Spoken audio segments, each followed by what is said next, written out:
আচ্ছা, সমস্যা নেই।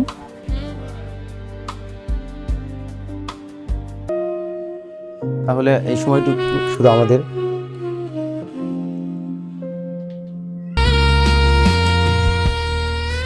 মা, আপনার বন্ধু দেখে ফেলে সর্বনাশ হয়ে যাবে, যে ঠিক হচ্ছে না। তাহলে কি আমি চলে যাব? না, আপনি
এই বৃষ্টি ভেজা রাতে তোমার শরীরে এই সুবাস আমাকে পাগল করে দিয়েছে। তুমি তো আগে থেকেই পাগল, আজকে একটু বেশি রোমান্টিক দেখা যাচ্ছে তোমাকে। তোমার উন্মুক্ত পিঠ কোনো পুরুষকে শান্ত থাকতে দেয়? শান্ত থাকতে কে বলেছে? অশান্ত হয়ে যাও। আজ বারণ করো না, সারা রাত তুমি আমার হয়ে থাকো। আচ্ছা, সমস্যা নেই।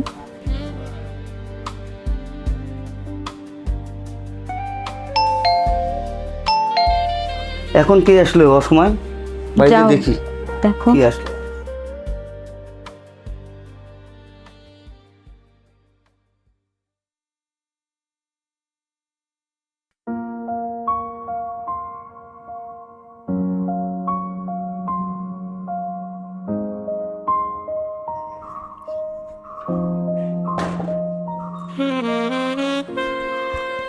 দোস্ত, কেমন আছিস? ভালো আছে। এই বাইরে প্রচুর বৃষ্টি, আর এই পাশে যাচ্ছিলাম, ভাবলাম যে তোর বাসাতেই উঠি আর কি। ঠিক আছে, যা ভিতরে যা। হ্যাঁ, চল।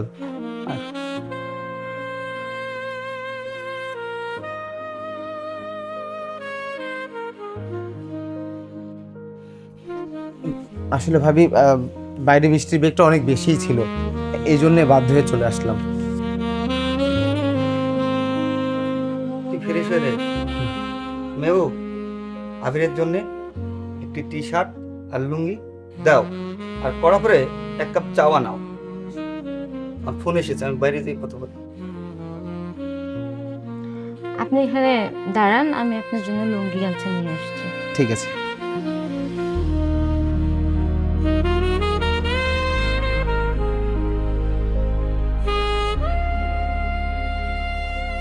এই যে নেন, আপনি ফ্রেশ হয়ে নেন, আমি আপনার জন্য চা বানিয়ে নিয়ে আসি। ঠিক আছে।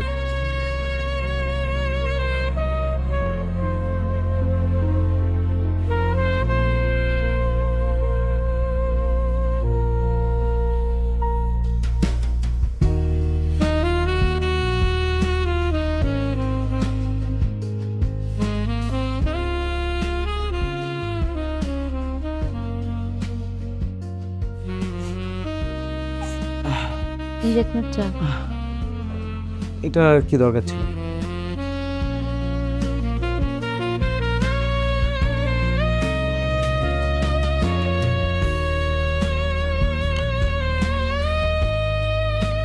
আপনার গায়ে তো মনে হচ্ছে খুব জ্বর আসছে। আমার শরীরে জ্বর আসে নেমে যাবেন? তোমার এই চোখের চাহনি সামলানোটা বড়ই কঠিন। আপনি তো আরিয়ানের বন্ধু, এসব কথা বলা কি ঠিক হচ্ছে? আরে ঠিক বলে সীমানা তো অনেক আগে পেরিয়ে এসেছি, যখন তুমি আমার দিকে মায়াবীভাবে তাকিয়েছিলে। আরিয়ান তো শহরে গেছে, ও বের হতে একটু দেরি হবে।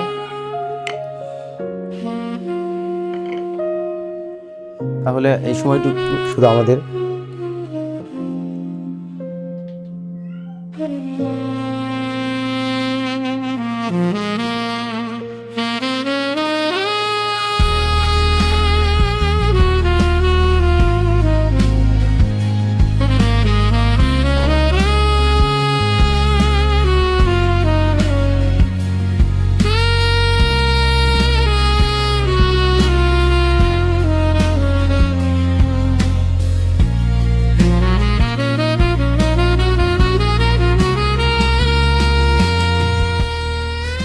মা, আপনার বন্ধু দেখে ফেলে সর্বনাশ হয়ে যাবে, এটা ঠিক হচ্ছে না।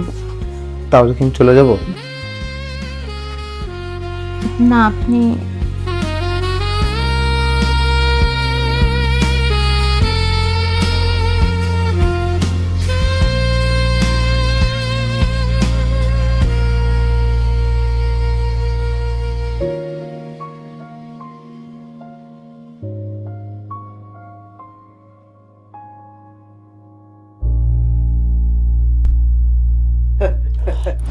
তোমাকে ভেবেছিলাম কিছু চান্স পারবো না।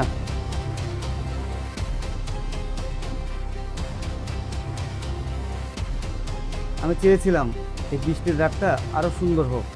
আরিয়ান আমার বন্ধু, ও কতটা পছন্দ করে আমি জানি। আরিয়ান, তোর কি মাথা ঠিক আছে? কি সব বলছিস তুই এসব?